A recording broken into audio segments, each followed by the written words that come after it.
Today we're looking at the Jewish mystic, a deeper look at Jesus. And you know I have been dealing with this subject for quite a while. It's, to me, it's one of the most important things that we can look at. And I've been thinking about the journey that I've taken myself. And there's been four milestones that have guided my own experience. And the first one that was an eye-opener was my discovery of the book Lessons in Truth by Emily Cady, which I have shared that story with you many times. Found it when I was 16 years old in a public library.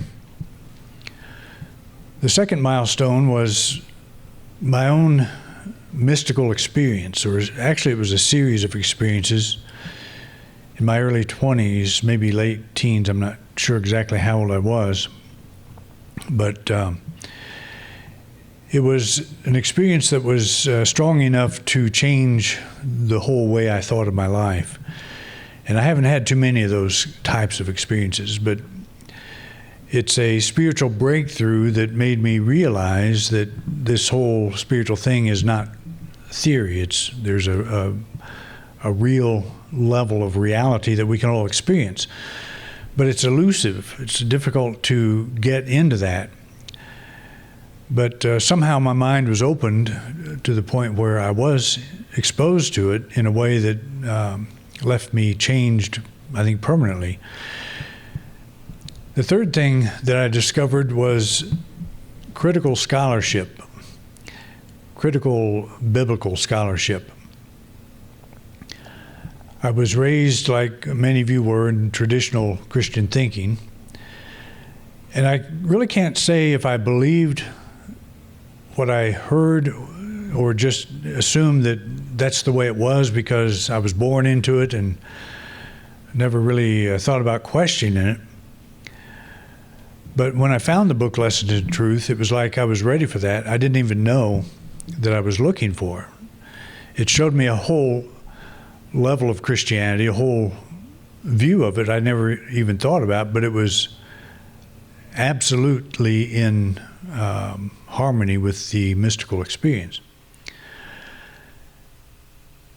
So, and the fourth thing was the discovery of the near-death research.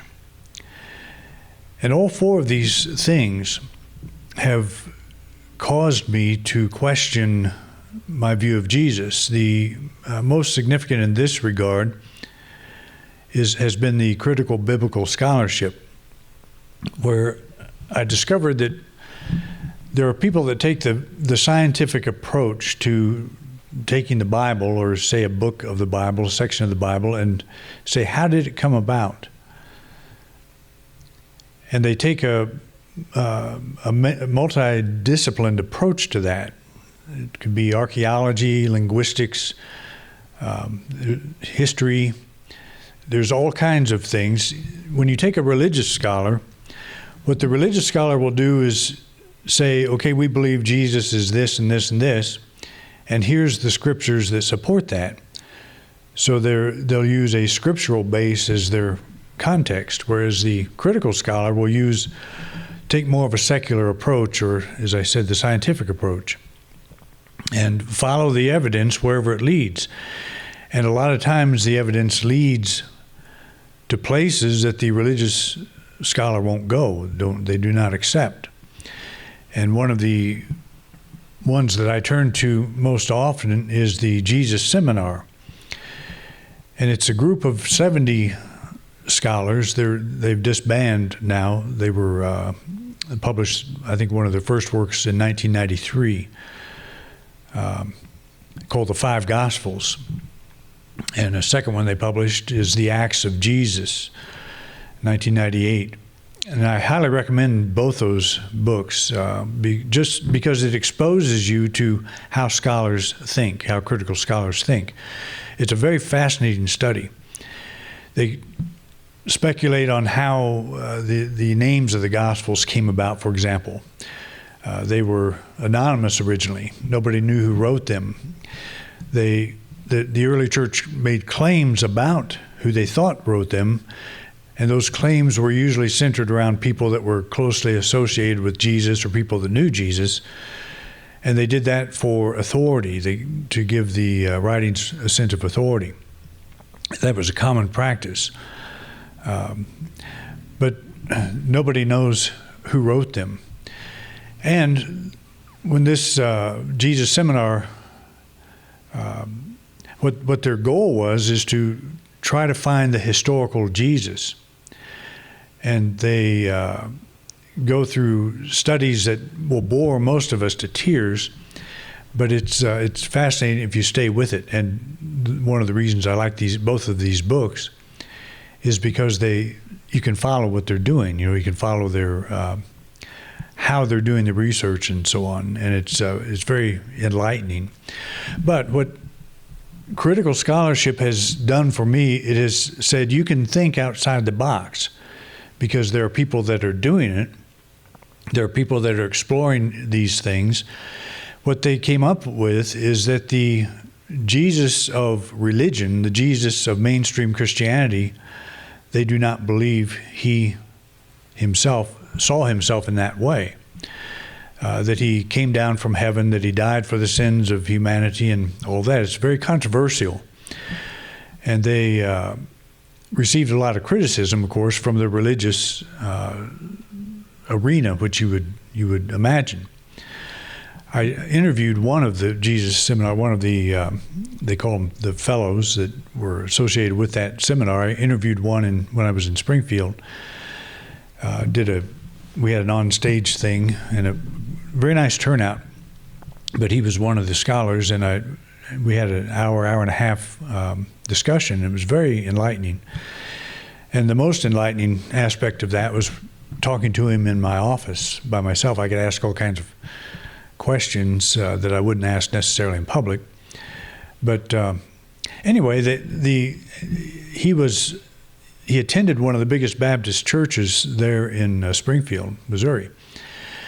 And he said it used to really bother him to hear his minister talk, because he never would refer back to the historical facts and the things that scholars deal with on a regular basis. But whether it's controversial or not, my mind apparently was ready to receive this kind of information. I didn't necessarily doubt what I grew up with, thinking of Jesus as we normally think of him. But that kind of freed my mind to think outside the box in that regard. And when I got into Unity presents a whole different way to think of Jesus. We in Unity call him the way shower, and that is a person who, we see him as a person who accomplished a full awareness of his own divinity, of his Christhood, and that he stands as an example of that. And so for many years, that's the way I thought of Jesus and taught about Jesus. And I have reached a point where I'm not sure that is what he was saying exactly, that he fully accomplished that. We don't know. I mean, that's the thing that we come to, is we don't know who he was. We don't know because we just don't have the historical information. He didn't leave a diary. He didn't leave a gospel that he wrote himself. As far as we know, he didn't know how to write. He may have, but nothing's been discovered yet that proves that he did.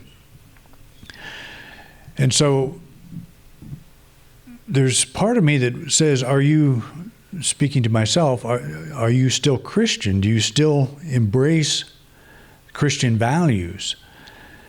And what I would say is, I don't think Jesus was, well, I know for a fact Jesus was not a Christian, that he did not embrace Christian values.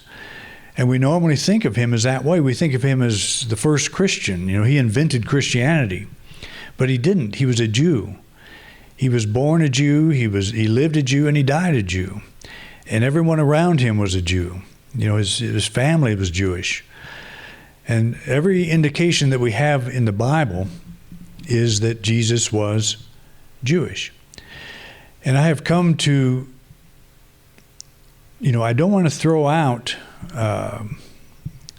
the baby with the bathwater. But did he teach that he was the Messiah? Did his inner circle believe he was the Messiah? If you look at the studies of the Jewish scholars of his day and the days after, the Jews did not embrace him as the Messiah. They believed that the interpretations in the Old Testament, the prophetic interpretations, so-called prophetic, are all misinterpreted. That he is not, in their eyes, the expected Messiah. And I've shared with you, about 132 A.D., one guy comes along they thought was, and turned out not to be the case. But some Jewish scholars have written, 1,000 years after Jesus lived, and actually condemn him for misleading people and stuff. But in my thinking, it was not Jesus who misled anyone. It may be those who wrote about him. If anyone misled anybody, it was the ones who wrote about him. The Gospels according to not Jesus himself, but others. And the more I study Jesus, the more I think that he was a Jewish mystic. And by that, I don't want you to think that he was like a believer in some of the ancient mystery schools where he's the guardian of secret wisdom, that he came to share with everybody, or that he was a Kabbalist or something like that. All of that gets very complicated when you delve into it. By Jewish mystic, I mean his primary religion was Jewish, but he had learned to go within himself and have a mystical experience. And so he had that level of awareness. He said, I am in the Father, and the Father is in me. That is the foundation of mysticism of all kinds, because the Father he referred to is that presence of God. He didn't claim that he only had the relationship with the Father. Otherwise, why would he teach people to pray, Our Father? And he talked about go to your Father, go into your inner room and close the door and pray to your Father in secret. He didn't claim exclusive relationship, an exclusive relationship with what he was calling the Father. The mystic will refer to that as the absolute. In her classic work, Mysticism, Evelyn Underhill summarizes the mystical way as the art of establishing a conscious relation with the absolute. The art of establishing a conscious relation with the absolute. I am in the Father, and the Father is in me. It doesn't get any more conscious or absolute than that. And so I think that Jesus was a person that the gospel writers did not recognize. And I don't think they wanted to recognize. And that sounds like a total strange thing to say. But by the time they began writing gospels in 70 AD, 40-some years after Jesus, and I was thinking about that time span, Mabel Donaldson, she passed away in 44 years prior to she passed away the same year that I entered ministerial school. So there's 44 years between when she passed and myself. And if I think of that span of time, I didn't know her. I've known a couple of people that did know her and know a few personal stories, but very few. And it would be difficult to even in this day and age, gather enough facts to really know who she was. We don't know the sound of her voice. We're fortunate enough to have a picture of her, which we don't have a photograph of Jesus or a painting that comes from a sitting from an artist. But still, that's quite a span of time. And all the people I knew that knew her. Does anybody? Before I say that, did anybody in here know her? Did you know her? You didn't know Mabel, did you? You didn't. You did know her. Okay, well, you worked here many years ago, but that was during Dan's time. I don't remember exactly the year well, it was 1979 that she passed. So anyway, the point is, in the day of Jesus, the communication was not near as good as we have now. And we would be hard-pressed to put a story of Mabel together based on the information we have. But so you can imagine the difficulty of Jesus, but by the time the writing began to come into play, Mark's gospel was the first, the whole scene had changed. Jesus pretty much lived in a time of peace. Scholars say it was a relatively peaceful time most of his life. And then the Jewish rebellion started in rebelling against the Roman Empire and so on. By the time Mark appeared in 70 AD, Jerusalem had been sacked by the Romans and the temple burned to the ground. So it was a time of war.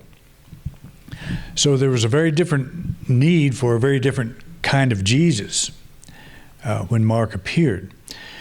And that's a whole story in itself. But what I think happened is in that period of time, the Jewish mystic kind of fell by the wayside because the teachings of going within, turn to the Father within and all of this would not have been as meaningful, as I've said many times, as in a time of war. We want a Messiah to return, which in that time they all thought he was coming any day, and overthrow this Roman government, overthrow this Roman Empire and reestablish Israel in leadership. That was the thought, and that was the expected Messiah. And that's what happened in 132 AD when a Jewish military figure arose and did take Jerusalem back for 3 years. And they all said, hey, our Messiah's come back. They were looking for a military figure. So you can see how the interest in a teaching that says, if you want to get on with your life in a beautiful, prosperous way, go within, take time to be still, as opposed to bring on the general, bring on the warrior, so we can overthrow these people that are suppressing us. A very different mindset. So I think that's what happened. And I think it's a fairly complicated thing, and yet when you think of it from that perspective, it's fairly simple. I think most of us would agree that if we were under attack from somebody, from another country or so on, somebody's occupying our city and our states and all our territories, we would have a different mindset. And we've never had to deal with that like people back then. But I could see how the mysticism or the go within message would become of less importance because of the political and social environment. Jesus referred to the Absolute as the Father, no doubt as an endearing indication of the all-providing nature of our spiritual source. The relationship of oneness with God is the foundational principle recognized by the mystics of each of the world's major religions. That's a very interesting study. When you look at the world's religions, they're all very different on the surface. But every one of them has a mystical side. They've got the mystical discipline. And so the deeper you go into it, it's just, if you think of a sphere, and at the core of that sphere is a neutral spiritual core, spiritual center. And that the closer you get to that core, the more mystical each religion becomes, and the languages of each of the religions become very similar. And there's a comment on a website for Center for Sacred Sciences. It says, despite vast separations in time, place, language, and culture, the testimonies of these mystics, and they're speaking of the mystics from each of the world's religions, are strikingly similar. So much so that many scholars have come to view their teachings as constituting a single perennial philosophy, which, like some irrepressible flower, keeps blooming again and again in the human psyche. I think that's a very good way to say it, that the deeper we go into any, and Christianity included, when you look at Christianity on the surface, do you know how many denominations we have in America? Anybody? 200. Do you know how many Christian denominations there are worldwide? 45,000. So do we agree what Christianity is? And why do we split off? Why are there divisions? And I thought, that's interesting. I wonder what the Buddhists do. And I looked up Buddhism, and it's just as bad. There's so many Buddhists, so many kinds of Buddhism, and there are a lot of people that could easily school me on the different kinds because I don't know. But when you look up any religion, Islam, the same thing. There are sects within these whole names, and it's a pretty fascinating study. But why is that? And the reason is because we start differing over doctrine. Some believe we splash, some believe we dunk, some believe we don't do any of it. In unity, our baptism is indicated in our time of quiet. That's a going within, opening yourself to that deeper realm of spirit. But there's not much agreement. And as I was writing about yesterday, I was doing some work on my book. There can be a Christian church across the street from you, and you'll drive 10 miles to the Christian church that you want to go to. It won't be that one. And I get a kick out of people. Sometimes they'll say, "Oh yeah, but she's a Lutheran," or they will talk about different denominations in kind of a derogatory way. But I used to drive 60 miles, and I don't know how many Christian churches I passed along the way, because there was a form of Christianity that I found that I really loved. That was unity, and I responded to that. But what I'm saying is, you get down into the depths of any of it, because on the surface, there's a lot of differences. There are a lot of differences. But you get down deep into the core, and this is where I think Jesus is. This is my interest, because I think Jesus is the core, the Jewish mystic. And his message is, go within. You say the kingdom's coming in 4 months, or the harvest is coming in 4 months. I say to lift up your eyes and see the fields are ready now for harvest. Or the kingdom that is supposed to come, it doesn't come with observation. It is within you. That's a statement of mysticism. It's one of the foundation principles that we find in every mystical tradition.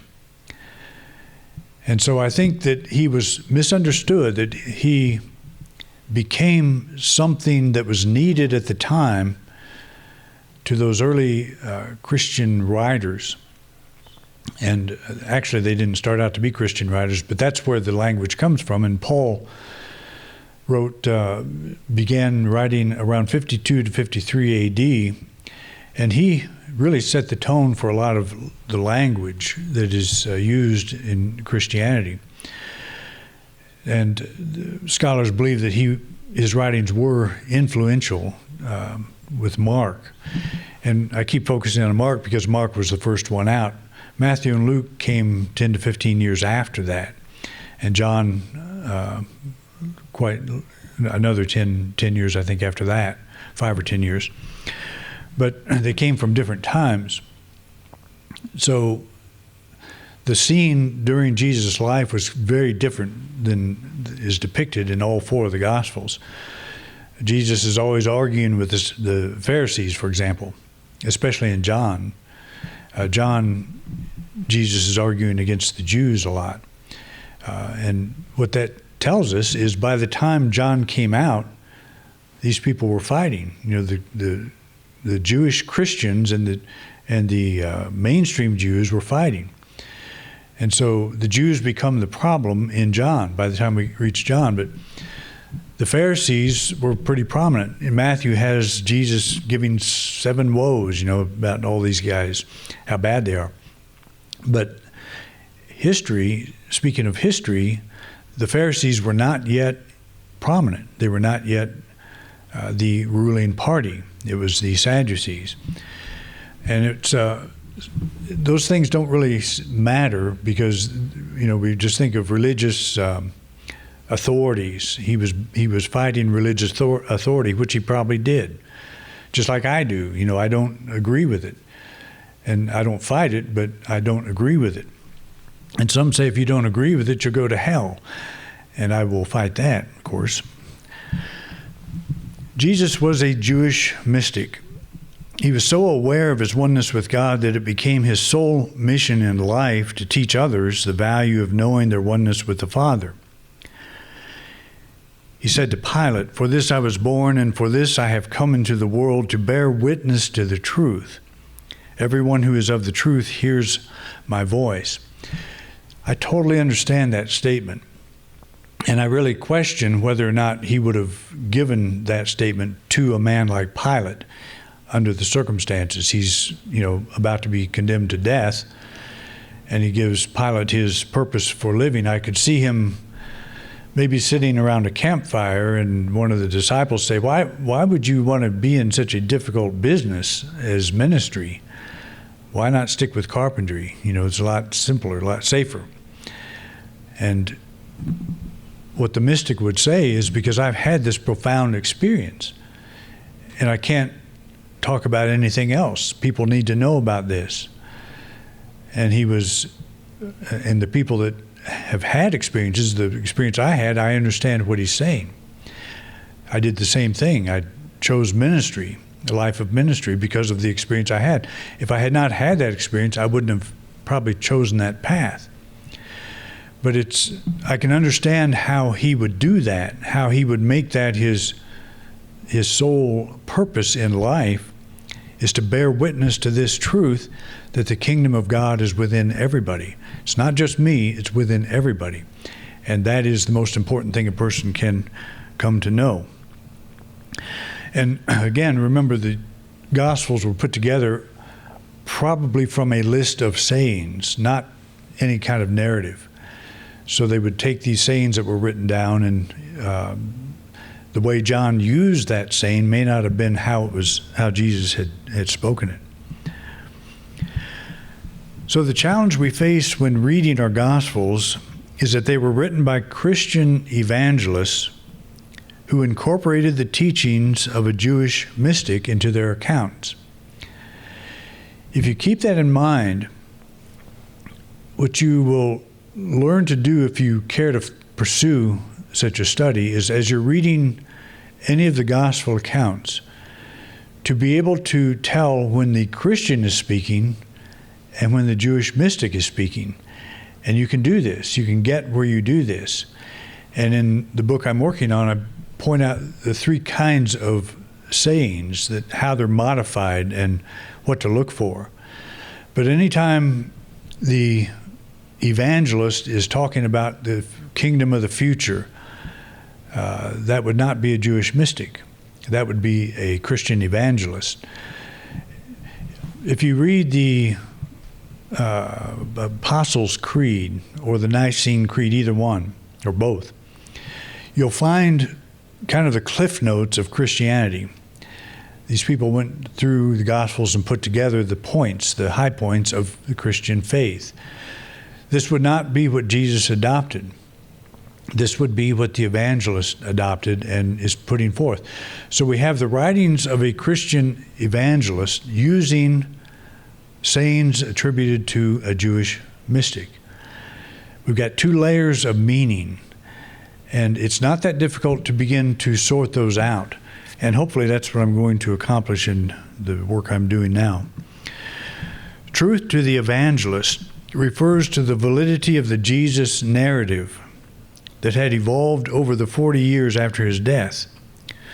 Truth to the mystic is the art of establishing a conscious relation with the Absolute. You see, the Christian evangelist is not interested in that. Jesus is the center of Christianity. And see, we don't want to take away any of those beliefs or challenge them necessarily, because that's what I think the Gospels should be taken literally. Those writers meant what they said, and they treat Jesus as one who came down from heaven as a sacrificial lamb to be offered as a sacrifice for the sins of humankind. Did Jesus teach that? That's the question that we are interested in knowing, and I think the answer to that is no. He did not teach that he was the sacrificial lamb, that the kingdom of God is accessible, it's within you, that we are all free of sin, and sin is a big thing. It's a big catch. You know, it's assumed that we've all sinned and we need that Savior to set us free from the sin. So that's part of the whole doctrine. So according to the Jesus Seminar, in 1694, Hermann Samuel Ramirez, a professor of Oriental languages in Hamburg, Germany, was convinced by a close study of the New Testament Gospels that what the authors of the Gospels said about Jesus could be distinguished from what Jesus himself said. So this goes back to 1694. This process has been going on a long time. Scholars have been asking this question. The difference between what the gospel writers say Jesus was and said, as opposed to what Jesus himself said, it goes way back. So Ramirez is credited for being the first to begin a quest for the actual Jesus of history. It's a very complicated study, but there are certain things you can see in writing that, you know, raise the flag. And but I'm totally convinced that Jesus was a Jewish mystic. To use a metaphor of Jesus, making this distinction requires most of us to break out our new wineskin. That is a new way of thinking. That is, we must be willing to take a new look at the story the evangelical Christian has passed down through the ages. The story has us looking to the future for a second coming. I have come to believe that if we truly grasp the heart of the spiritual genius of this Jewish mystic, the first coming will suffice. And I absolutely believe that if we are looking to the future, we're missing the whole message that this man taught, and that what he taught is just as relevant for us today. He taught that we are spiritually whole, that we are complete at this moment, that we can have a relation, a conscious relation with the Absolute. Thank you for watching this week's program. If you enjoyed this video, please share it with others. We want to reach as many people as we can, and we appreciate your help. If you'd like to help support this ministry, just click the donate card at the top right-hand corner of your screen. Your financial support means a lot to us. We have many subjects in our video lineup, so feel free to take a look. If there's a topic you don't see and would like me to address, just put it in the comment section. I'd love to know what's on your mind. To subscribe to this channel, simply click our logo. Thanks again for your interest in independent unity, and have a wonderful week.